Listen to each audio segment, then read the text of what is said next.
Լոռի հեռուստաընկերության եթերում մունետիկ լրատվական թողարկումն է, բարև ձեզ։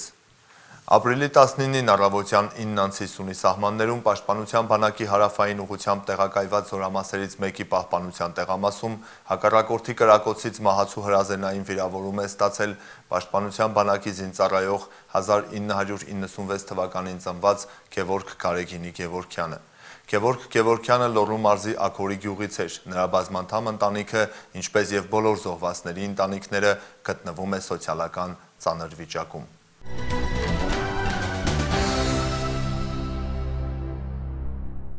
Հայաստանի Հանրապետության վարչապետ Հովիկ Աբրահամյանի որոշմամբ Վանիկ Ասատրյանն ազատվել է Հայաստանի Հանրապետության Լոռու մարզպետի տեղակալի պաշտոնից իր դիմումի համաձայն։ Վարչապետի մեկ այլ որոշմամբ Հովհաննես Թադևոսյանը նշանակվել է Հայաստանի Հանրապետության Լոռու մարզպետի տեղակալ։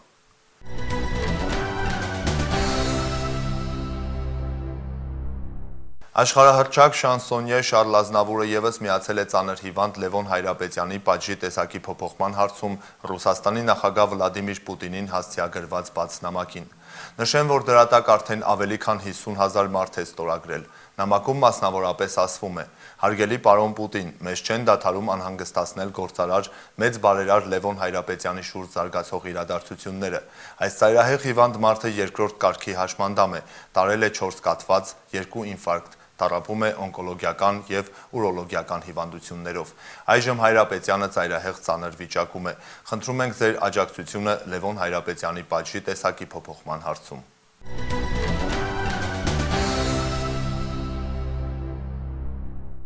Շարունակում ենք թողարկումը։ Թալիշից տեղահանված ընտանիքների հետագա վիճակի մասին պարբերաբար ներկայացնում ենք։ Անահիտ Խալափյանը 4 որդիների հետ ներկայումս բնակվում է մայրաքաղաքում։ Նա պատմել է այդ օրվա զարհուրելի իրադարձությունները և իրենց հրաշքով իրականացրած փախուստի մասին։ Թալիշցի 46-ամյա Անահիտ Խալափյանն ու 4 որդիներն ապրիլի 1-ի լույս 2-ի գիշերը հանկարծակի էին եկել հրետակոծություններից։ Ասի երևի սովորական այլ չէի վերկենում տեղից, բարկած էի։ Մեկ էլ տեսա չէ, գլխներիս վերևով անցնում սնարյադները։ Տեսա, որ մոտիկա ձենը գալիս, վախեցա։ Թալիշի ուղղությամբ ադրբեջանցիներն այս անգամ կրակել են մեծ տրամաչափի զենքերից։ Քանդվել է Խալափյանների տան մեծ մասը, փշրվել պատուհանները։ Հայտնվելով բաց կրակի տակ ընտանիքը վայրկյանների ընթացքում հասցրել է տեղափոխվել նկուղ։ Ոնց որ սպասվեց քո մահվան, ասես երբ ամեն վայրկյան սպասում էինք, որ պիտի մահանանք, վախենում էինք անընդհատ։ Տղես մենակ հասցրել է գնա պայուսակս բերի, մեկ էլ կոշիկները, որ հագնենք դուրս գանք։ Պայուսակի մեջ էլ մեր անձնագիրը բանն է եղել, էլի։ Էտա ուրիշ բան չենք վերցրել։ Տիկին Անահիտն ու որդին Ռուբենը Երևանում ապրում են քրոջ բնակարանում։ Ավագ որդին պայմանագրային զինծառայող է Արցախում։ Ժամանակ առ ժամանակ գյուղում է լինում։ Կուզեինք հետ գնայինք, բայց որ մտածում ես մեկ էլ գնաս տուն դնես, տեղ դնես, մեկ էլ թողես գաս, արդեն կլինի 3-րդ անգամը։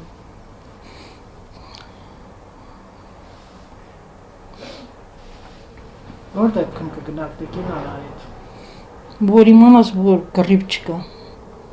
կռիվը վերջացել է։ Չնայած կար ժամանակ է ինչ բացակայում են գյուղից, արդեն կարոտում են սեփական տունը, բակը հարևաններին։ Ընտանիքի գլխով եկածը տիկին Անահիտին 1990-ականներն է հիշեցրել։ Այն ժամանակ էլ ստիպված են եղել լքել Թալիշը, սակայն կար ժամանակ անց կրկին վերադարձել են։ Ինչ որ էլ արել ենք, մեր ուժերով ենք արել, բարեկամներն են օգնել, վեշմեշ են տվել բան։ Մեր ուժերով ենք լրիվ սարքել, դենց այդքան հարուստ չենք եղել, էլի որ ասենք շատ բան կարանք վերցնենք։ 16-ամյա Ռուբենը 11-րդ դասարան է, ապրիլի 1-ին վերջին դասն է անցկացրել հարազատ դպրոցում։ Հիմա խաղաղությունը դարձել է իր երազանքը։ Ու չնայած երևանյան կյանքը հոգսաշատ չէ, ինքն անընդհատ մեկ բանի մասին է մտածում։ Ես այնտեղ եմ մեծացել, 16 տարի ապրել եմ այնտեղ եւ կուզենայի վերադառնալ գյուղ։ Չգիտեմ ինչ կդնի։ Սա վերջ։ Ռուբենին Թալիշի հետ կապող շատ բաներ կան։ Բացի տունն ու դպրոցը այնտեղ է թողել նաև լավագույն հիշողությունները ֆուտբոլի մասին։ Գյուղի թիմում լավագույն հարձակվողներից է եղել, ում ինչ կորոշեն վերադառնալ Թալիշ թե ոչ, խնդիր ունի պահպանել սպորտային մարզավիճակը։ Կուզենայի ստեգնայի ֆուտբոլի պարապմունքների։ Երևանում հանգրվանած այս ընտանիքը ընդամենը մեկ ակնկալիք ունի իշխանություններից, գոնե ժամանակավոր տուն հատկացնեն, որ փողոցում չմնան։ 4 զինծառայող դեռևս գտնվում են ծայրահեղ ծանր վիճակում, նրանց ծնողներն անքուն գիշերներ են լուսացնում հիվանդանոցում։ Բժիշկներից սպասելով իրենց զավակների շուտապույտ ապաքինման մասին ուրախալի լուրին։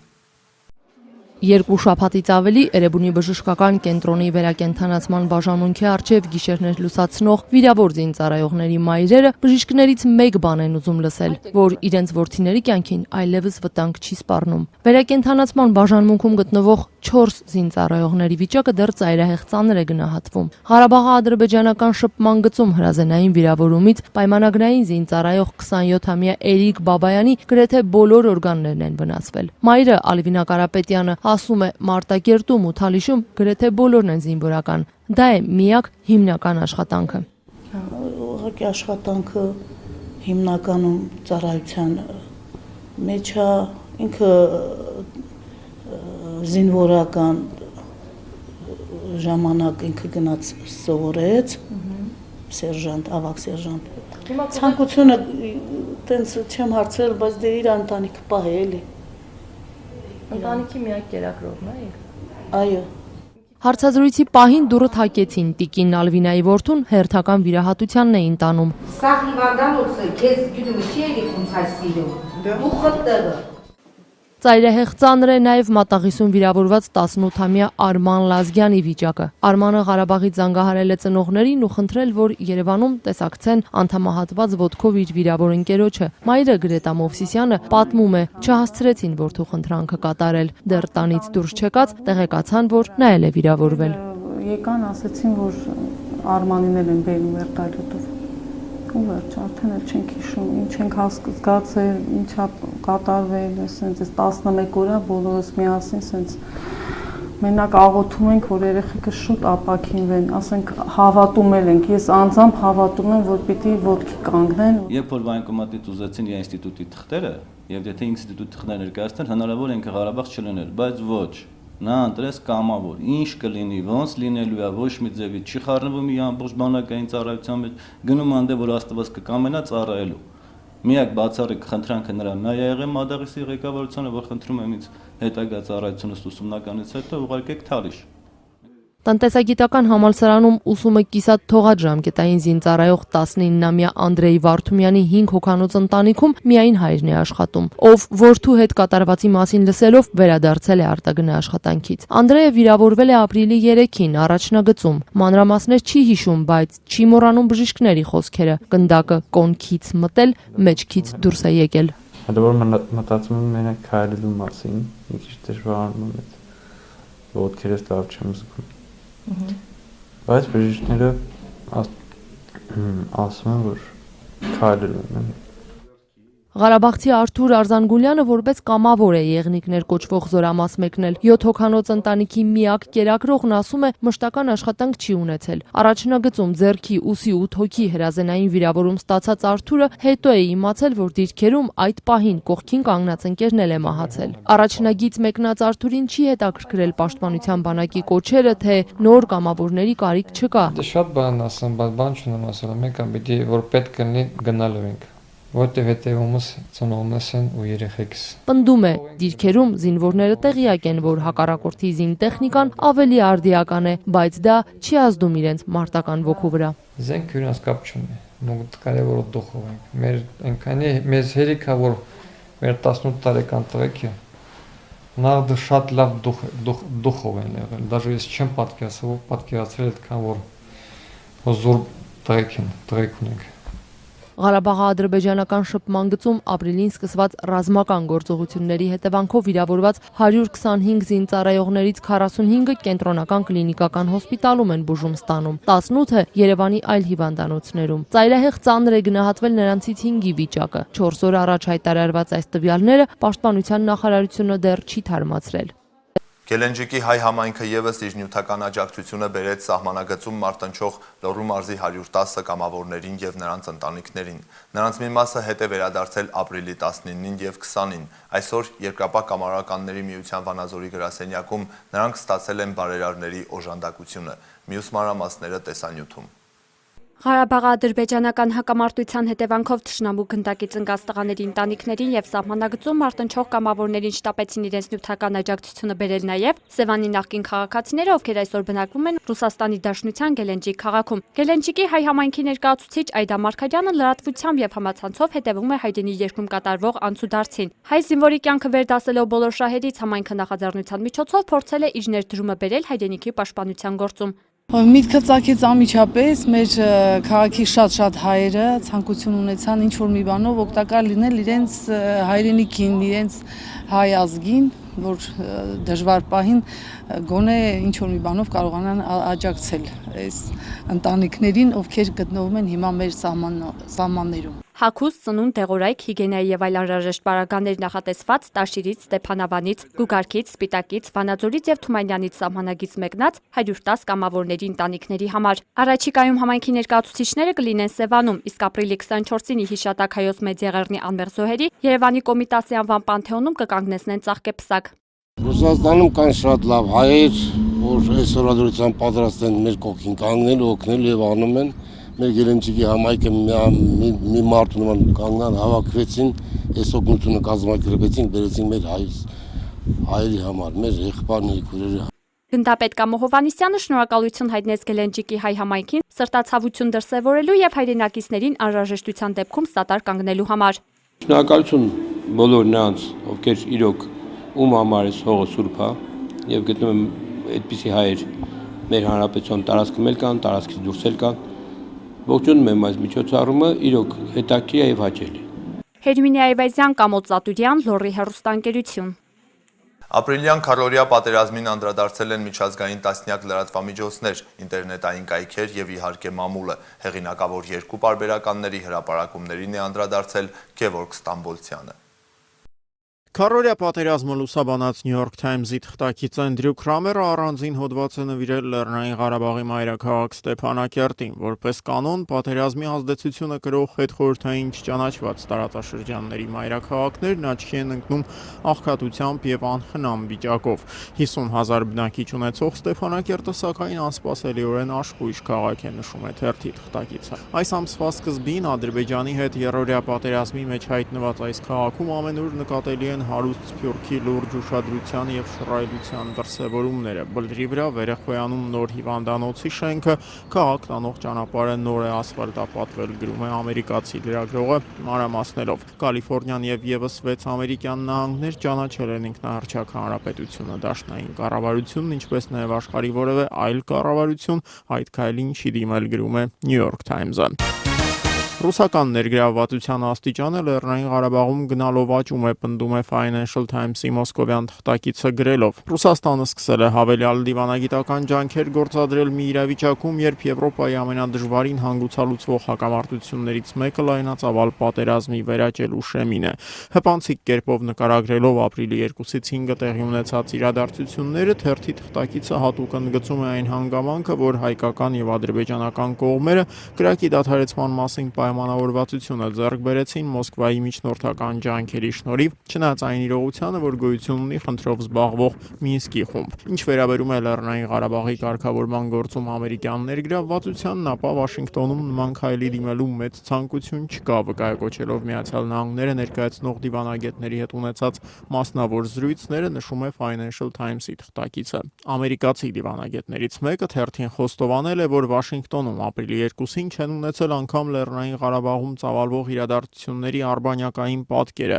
Պարզվեց, որ այդ տարածաշրջանը դիտարկող ամերիկյան բոլոր արբանյակները հետևում են կամ Սիրիային, կամ էլ Ուկրաինային, գրում է Financial Times-ը։ Սահմանադրության հանրաքվեի օրը ազատության լրագրողի եւ օպերատորի աշխատանքը խոչընդոտելու մեջ մեղադրվող Սիրուշ Հովհաննիսյանն իր մեղքը մասնակի է ընդունում։ Իբր լրագրողը հարվածել է նրան, այդ պատճառով ինքը բարկացած թքել է լրագրողի վրա։ Սա է իմ միակ մեղքը, ասել է նա։ Ամբաստանյալը խոստովանել է, որ պաշտոնյաները իրեն ֆինանսապես աջակցում են, իսկ այդ օրը հանրապետականի շտաբ է եկած եղել ինքնակամ։ Չարիկը որ եկել եմ, դեկին թողեք դուք, չարիկը որ եկել եմ դուք, ոչ շտաբ կմտնեք, ոչ է։ Սահմանադրական հանրաքվեի օրը ազատության լրագրողի եւ օպերատորի աշխատանքը խոչընդոտելու մեջ մեղադրվող Սիրուշ Հովհաննիսյանն այսօր դատարանում հայտարարեց, թե մեղքը մասնակի է ընդունում։ 50-ամյա կինը պաշտպանի հետ խորհրդակցելուց հետո հայտարարեց, թե լրագրողի նկատմամբ բռնություն կիրառելու մեղադրանքը չի ընդունում։ Այսինքն այդ մասով է որ Հարշելու մասով մեղավոր չեն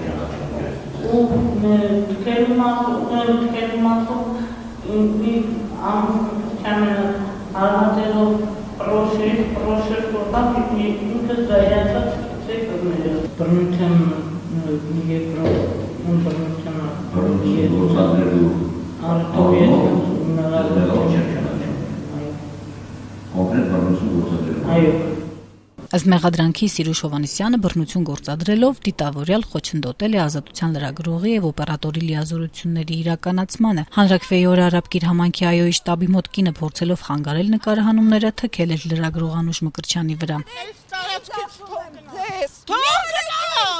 Թող գնա։ Ոչ մեկ չեն խոսում։ Թութ եմ ձերերեսի։ Թողա գնացեք ստեի։ Ավելի վաղ Հովհաննիսյանը ազատությանն ասել էր, թե ինչու է այդպես վարվել։ Ոչ մեկին հետաքրքիր չի։ Պաշտպանում էր այոյի կողմնակիցներին ու չէր ուզում, որ լրագրողները նկարահանումներ կատարեն շտաբի դիմաց, որտեղ սենդվիչներ էին բաժանում մարդկանց։ Քաղաքապետի համար էի անում։ Պարոն Մարգարյան։ Այո։ Ինքներն են տեղ ուղարկել ձեզ։ Ոչ մեկ ինձ չի ուղարկել, ես եմ գնացել։ Այսօր արդեն ասաց, որ շտաբ էր մտել բուտերբրոդների համար, չի աշխատում, նպաստով է ապրում ու առանց կողմնակի օգնության երեխաներին պահել չի կարողանում։ Նպաստով, թոշակով, պաշտոնավոր մարդկանց օգնության ես իմ երեխեքի գոյությունը պաշտպանում եմ։ Պարկով ուտելիք եմ վերցում խանութներից, պաշտոնավոր մարդիկ ինձ օգնում են, ես իմ պարկերը փակում եմ։ Հետոնել են ձեզ փող տվել Ոչ, Ավանի դեպուտատը, Ռոբերտ Սարգսյան։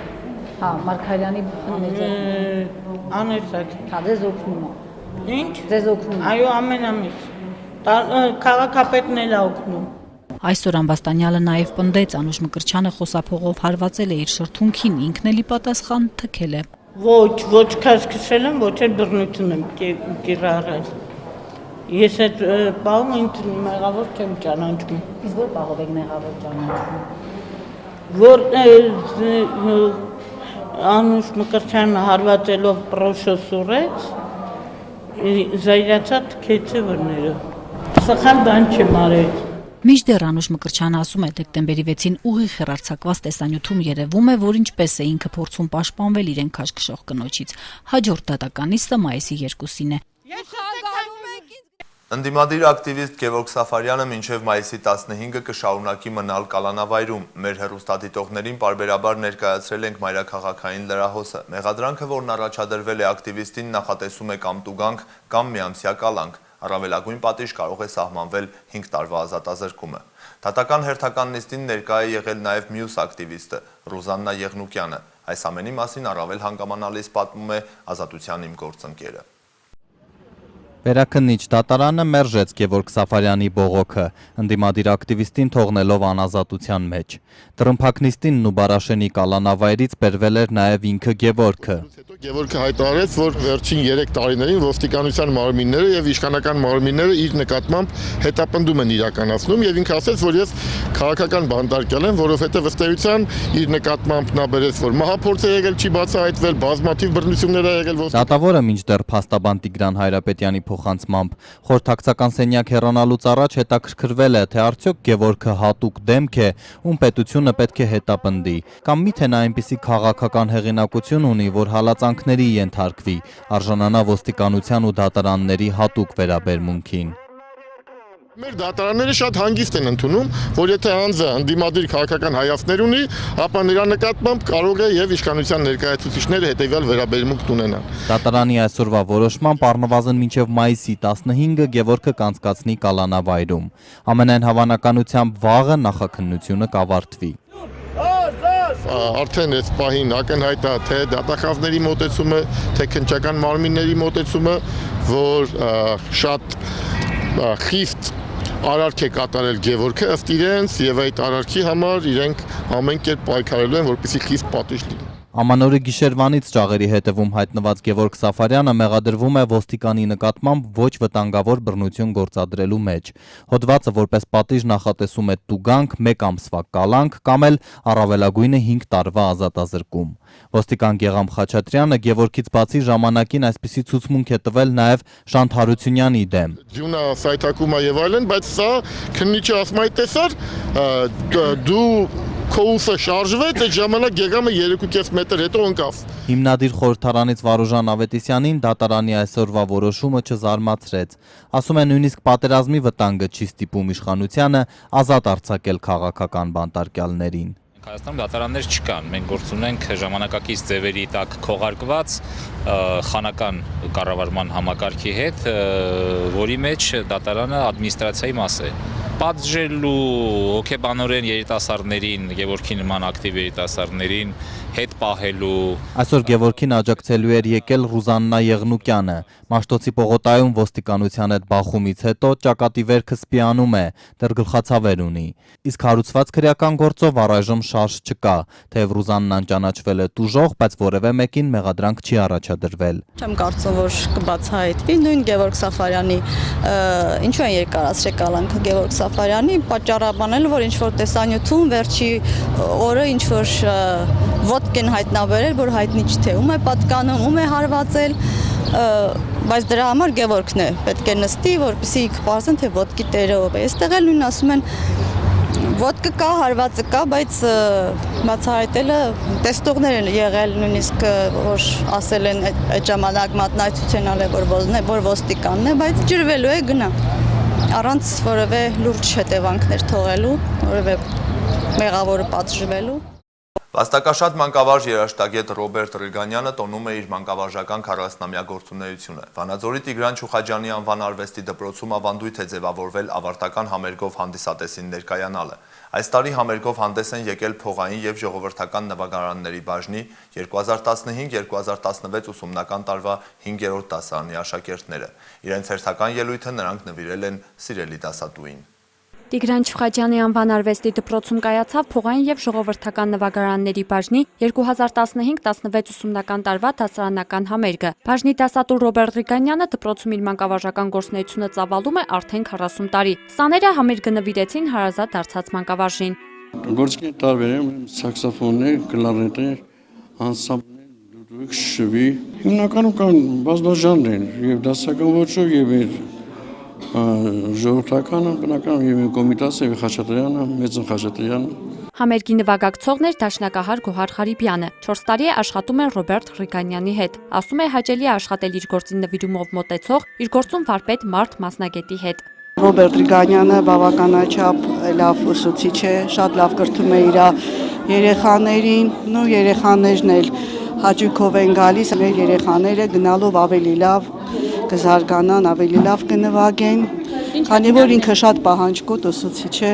եւ տեսակ որքանի գործիք է տիրապետում։ Դասարանական համերգն է, որ նվիրված է Անկեր Ռիգանյանի աշխատանքային 40-ամյակին։ Նվագելու եմ Կրամերի կոնցերտ մի բեմոլ մաժորը։ Ես կնվագեմ Արամ Խաչատրյանի օրորոցային եւ Քարավանը։ Ռոբերտ Ռիգանյանը մանկավարժական գործունեության 40-ամյա հոբելյանի առթիվ ազգային երաժշտարվեստի պահպանման եւ տարածման, մատաղ սերնդի գեղագիտական դասյարակության եւ կրթության գործում ունեցած մեծ ավանդի համար շնորհակալագրով պարգևատրվեց դպրոցի տնօրինության եւ Լոռու մարզպետարանի կողմից։ Վարպետին շտապեցին շնորհավորել ընկերներն ու աշակերտները, հնչեցին ինչպես հայ, այնպես էլ արտասահմանյան հեղինակների ստեղծագործություններ։ Անհատական կատարումներով հանդես եկան ոչ միայն 5-րդ դասարանի բոլոր 10 աշակերտները, այլ նաեւ Ռոբերտ Ռիգանյանը։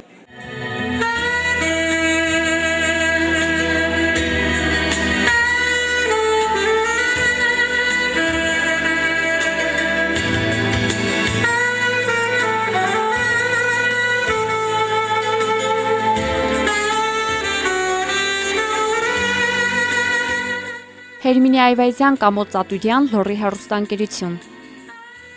Գուգարանց թեմի տրամադրած տեսանյութը պատմում է համաթեմական ուխտագնացության մասին։ Թեմի բոլոր հոգևորականները եւ ուխտավորները Արդվիում գտնվող Սուրբ Հովհան Օզնեցու դամբարանում իրենց աղոթքն են հղել Բարձրյալին, հայ զինվորին խաղաղ ու անփորձանք ծառայություն պարգևելու աղերսով։ Համոզումով եւ հավատքով կատարված ուխտագնացության միջոցով մարդը ոչ միայն հարաբերվում է անցյալի սրբազան ժառանգության հետ, այլև դրանով կապ հաստատում ապագայի հետ, քանզի առանց անցյալի կենդանի կապի անիմաստ է ապագայի հետ շփում ստեղծելու փորձը։ Այս համոզմամբ եւ գիտակցությամբ անցյալից ժառանգած սրբությունները չկորցնելու փափագով վճռականությամբ հայ զինվորի անվտանգության, հայոց բանակի անսասանության ու վերարթնացման, հայ հոգու անկոտրունության համար Արդվու Սուրբ Հովհաննես Օծնեցի հայրապետի բարեխոսությունը խնդրելու էին եկել հարյուրավոր ուխտավորներ հանրապետության տարբեր մարզերից։ Ես հատուկ եկել եմ ուխտագնացության, որ իրանց համար բոլոր զինվորների համար մոնվառեմ, ցանկանամ առողջություն առաջին հերթին, թող փորձանք չլինի այլևս, ոչ մի մայր այլևս չլացի, ոչ մի մոր աչքեր չարցունքոթվեն, Աստված ջան, ես դրա համար հատուկ ծնկաչոք խնդրել եմ, ոչ մի մայր չլացի այլևս։ Մենք հավաքվել ենք հանուն հայ զինվորի, միասնաբար աղոթք անենք հանուն հայ զինվորի, որ դիրքերում խաղաղ լինի եւ Հայաստանը նույնպես խաղաղության մեջ մնա։ Գնացել եմ ուխտագնացությունների հանրապետության այլ հատվածներ, բայց այս անգամ մարդիկ մի տեսակ էլ ավելի միասնական են եւ աղոթելիս եւ անգամ դրության 1 րոպեի պահին ու ցանկանում եմ, որ բոլոր մարդիկ վերադառնան իրենց հավատին եւ կարողանան միասնական առաջ գնալ։ Համախմբվել ենք հանուն մեր զինվորների անվտանգության, մեր երկրի անկախության եւ Սուրբ Հովհաննեսու բարեխոսությունը խնդրելու մեր երկրի քաղաքացիության համար։ Ես էլ իմ աղոթքներով միացել եմ բոլորին։ Այսօր ես հպարտ եմ, որ այսքան մարդ է հավաքվել մեր գյուղը, մեր համայնքում, մեր արգարժան մեծարգո իմաստասեր սրբազան կաթողիկոս Հովհաննես Օծնեցու այս սուրբ արարողությանը։ Մենք բնակում ենք Արդվի գյուղում, պահում ենք այս բոլորը, այս պատմամշակութային արժեքը եւ մեր ողջ գյուղի համար, մեր ժողովրդի համար այսօր։ Ապրիլի 17-ին ի հիշատակ Սուրբ Հովհան Օծնեցի իմաստասեր կաթողիկոսի ննջման Արդվու Սուրբ Հովհաննես Մատուռ դամբարանում հանդիսապետությամբ կուգարած թեմի առաջնորդ Տեր Սեպու arczepiskopos Ջուլիանի մատուցվեց Սուրբ եւ անմահ պատարագ հանուն հայ զինվորի անվտանգության եւ մեր երկրի խաղաղության։ Երիտասարդ ուխտավորները իրենց հոգեվոր հովիվներով շուրջ 600 հոգի առաջնորդությամբ թեմակալ առաջնորդ Սեպու Սրբազանի խաչերով, խաչվառներով, պաստառներով, լուր աղոթք մրմնջալով գյուղամիջից խաչերթով շարժվեցին դեպի Սրբավայր։ Սրբանեսի վանքում պատարագիչներ Ալավերդու հոգեվոր հովիվ Տեր Միքայել Քահանաշաղոյանը։ Պատարագի ավարտին Սրբազան հայրն իր օրհնության խոսքն ու հորդորը ուղղեց բոլոր ուխտավորներին։ Փառք Տիրոջը, որ այսպիսի գեղեցիկ երդասարտություն ունենք, հավատավոր զավակներ, ովքեր քաչ գիտակցում են իրենց հոգևոր կապը մեր եկեղեցու հետ, մեր երկրի հետ ընդհանրապես։ Մեր աղոթքն էր նախ եւ առաջ հայցել Սուրբ Հովհաննես Օծնեցի հայրապետի բարեխոսությունը մեր նահատակ զինվորների համար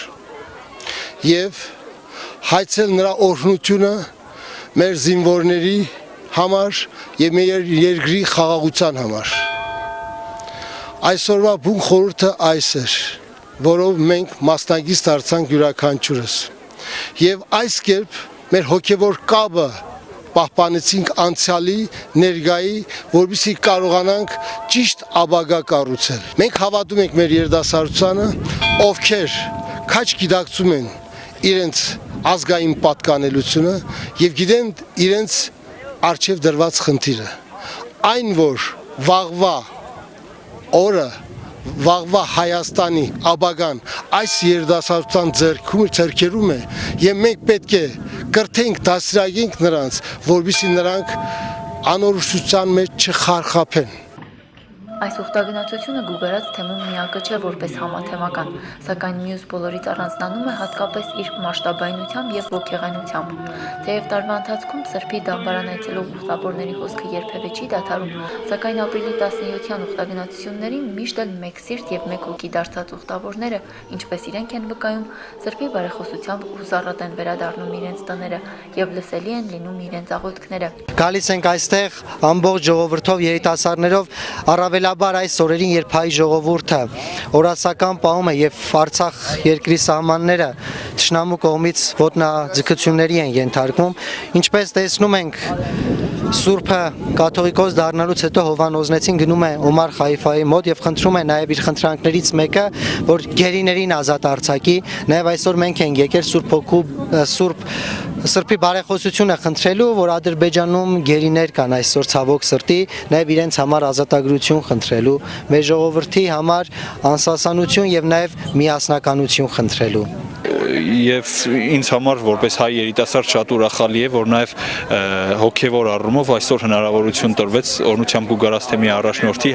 եւս մեկ անգամ համախմբվել, աղոթք բարձրացնել հանուն հայ զինվորի, որտեղ կարծում եմ այն ինչ որ կարող ենք զինվորի թիկունքում անել մենք, աղոթելն է, աղոթելը համեմված գործով։ Առանձնահատկությունը Սուրբ Հովանոց այս մատուրի եւ իր գերեզմանին գալու եւ աղոթք անելու առանձնահատկությունը նրանում է, որ միասին աղոթենք մեր ազգի,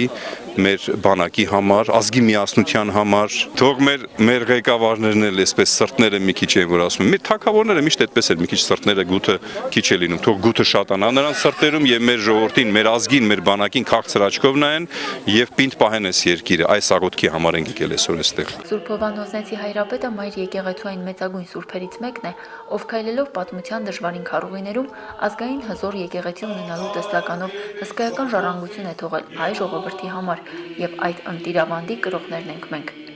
Տարբեր գյուղերից իրենց հովիների հետ նաև մասնագետներ կային, որով կարծում որ 1000 հոգի թիվը անցավ։ 1000-ից ավել ուխտավորներ կան այս պահին այս տարածաշրջանում։ Ուստի սա ինքնին մեծ ուրախություն է մեզ բոլորիս համար։ Սա ինքնին մխիթարանք է մեզ համար, որ այսքան բարեբաշտ ու ազնիվ զավակներ ունենք։ Մենք հավատում ենք մեր երկրի վաղվա ապագային եւ մեր ժողովրդի ապագային։ Աստված օրհնի մեր ժողովրդին։ Ամեն տարվա պես ուխտագնացությամբ Սրբի բարեխոսությունը հայցելու են եկել թեմի երիտասարդաց միությունները, ուսանողներ, աշակերտներ, շուրջ 500 երիտասարդ առաջնորդությամբ համայնքների հոգևորականների եւ ուխտավորներ հանրապետության տարբեր մարզերից։ Թեմի երիտասարդաց միությունների ուխտագնացության հովանավորն էր Մոսկվայաբնակ բարերար Արտակ Էվոյանը։ Արարողությունների ավարտին ներկաներին մատուցվեց մատաղ։ Դիվան Գուգարաց թեմի։ Մեր հաջորդ տեսանյութը նվիրված է գրաճանաչությանը։ Վանաձորի թիվ 3 հիմնական դպրոցի առաջին դասարանի 22 աշակերտ եւս դարձավ գրաճանաչ։ Այս անգամ դասվար մանկավարժական գիտությունների թեկնածու Լուսինե Միրաբյանի ջանքերով։ Այբենական ավարտական հանդեսին աշակերտները երդվել են անաղարտ պահել մայրենի լեզուն եւ դառնալ գիտության հավատարիմ զինվորները։ Ապրիլի 15-ին տեղի ունեցավ Վանաձորի թիվ 3 հիմնական դպրոցի առաջին Բ դասարանի Այբենարանի ավարտական հանդեսը բանահյուսությունը Այբենարանի սեջերում խորագրով։ Դասվար մանկավարժական գիտությունների թեկնածու Լուսինե Միրաբյանի ջանքերով եւս 22 քաչայորդիներ դարձան գրաճանաչ եւ խոստացան սրբորեն պահել մայրենի լեզուն Սուրբ Մեսրոպ Մաշտոցից մեզ հասած աստվածատուր տառերով։ Սուրբ հոգի, իջիր, գրչիս ու մտքիս, թևանեմ փրկիչ տառերը ազգիս։ Երեխաների ազատ եւ գրագետ խոսքը ժողովրդական բանահյուսության տեսակներին ծանոթ լինելու եւ նրանցով տեղին արտահայտվելու կարողությունը մոտ 8 ամիսների տքնաջան եւ հետեւողական աշխատանքի արդյունք են։ Բոլոր ներկաներին հուզեցին երեխաների հայրենասեր ոգին ներշնչող երգերն ու պարը, ինչպես նաեւ Մամփլի արքան ստեղծագործության մի փոքրիկ հատվածի բեմականացումը, որը հավաստում է, որ սերունդների երկխոսությունը Հանձինս Թորնուհու եւ Մամփլեի կայացած է։